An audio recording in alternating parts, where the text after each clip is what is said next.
Con la venia de la Presidencia, honorables integrantes de esta Comisión Permanente, se cumple el día de hoy una función otorgada a este órgano de representantes populares de la Nación y federales del Pacto Federal para mantener la vigencia del Poder Legislativo durante sus recesos, a fin de hacer la declaratoria de que se ha reformado o adicionado el texto de nuestra ley fundamental. A la luz de lo dispuesto por el artículo 135 constitucional,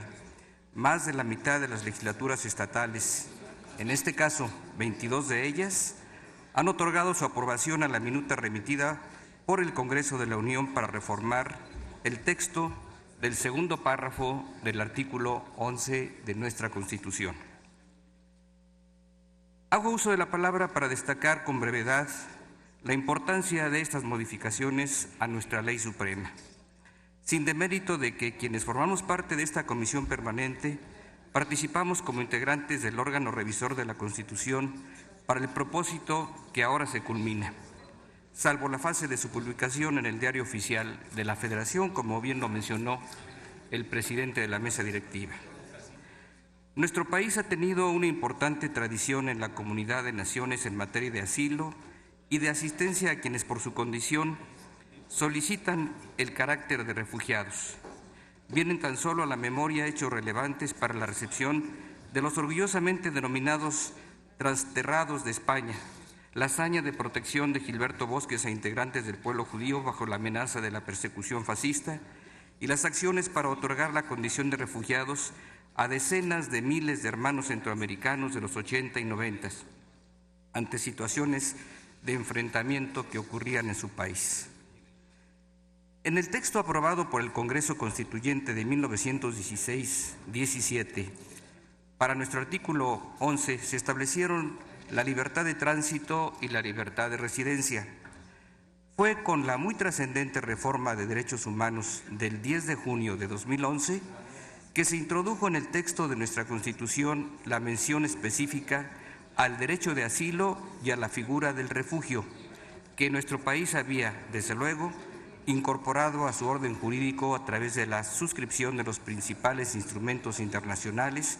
en materia de derechos humanos, como el Pacto Internacional de Derechos Civiles y Políticos, la Convención Americana sobre Derechos Humanos y la Convención sobre el Estatuto de los Refugiados. Sin embargo, en el proceso de introducción de esta adición constitucional se produjeron diferencias conceptuales entre las cámaras del Congreso de la Unión sobre la naturaleza de las figuras del asilo y del refugio y la mejor forma de su recepción en nuestra norma fundamental a la luz de los compromisos internacionales de nuestro país. Derivado de esta circunstancia, debo reconocer el estudio y planteamiento de mi compañera senadora, doña Gabriela Cuevas Barrón, para revisar con puntualidad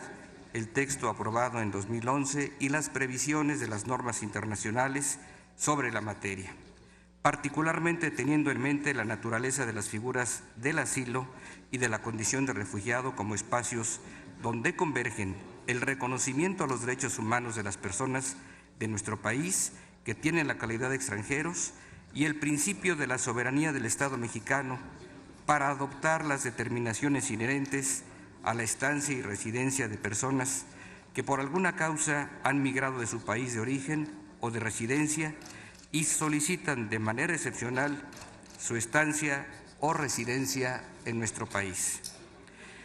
En la norma que se propuso reformar y sobre la cual se hará hoy, y ya se hizo la modificación, la declaratoria de modificación, la solicitud de asilo se ubicó en términos específicos de casos de persecución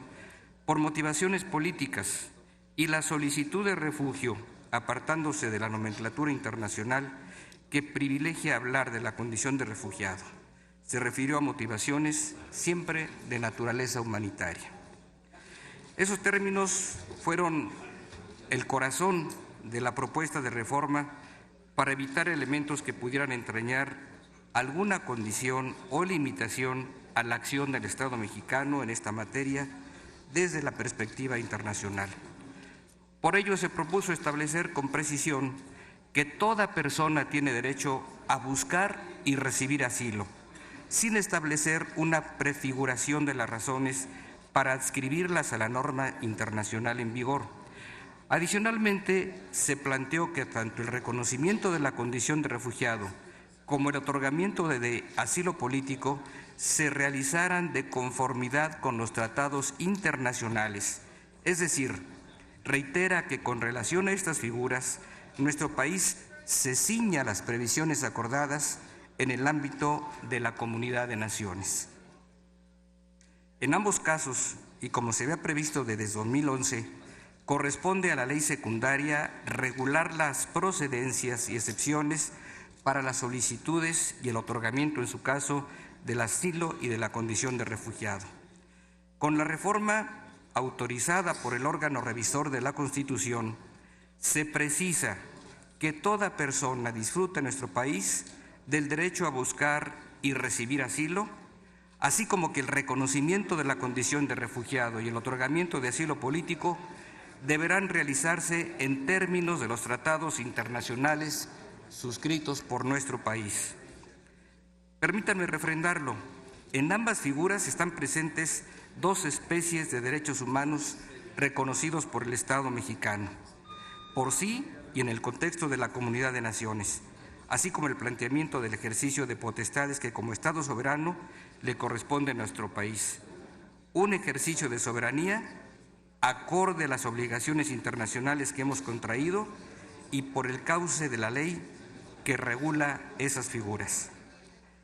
Con esta reforma constitucional, nuestro país refrenda su vocación, su práctica, su aprecio por la protección al principio de la libertad humana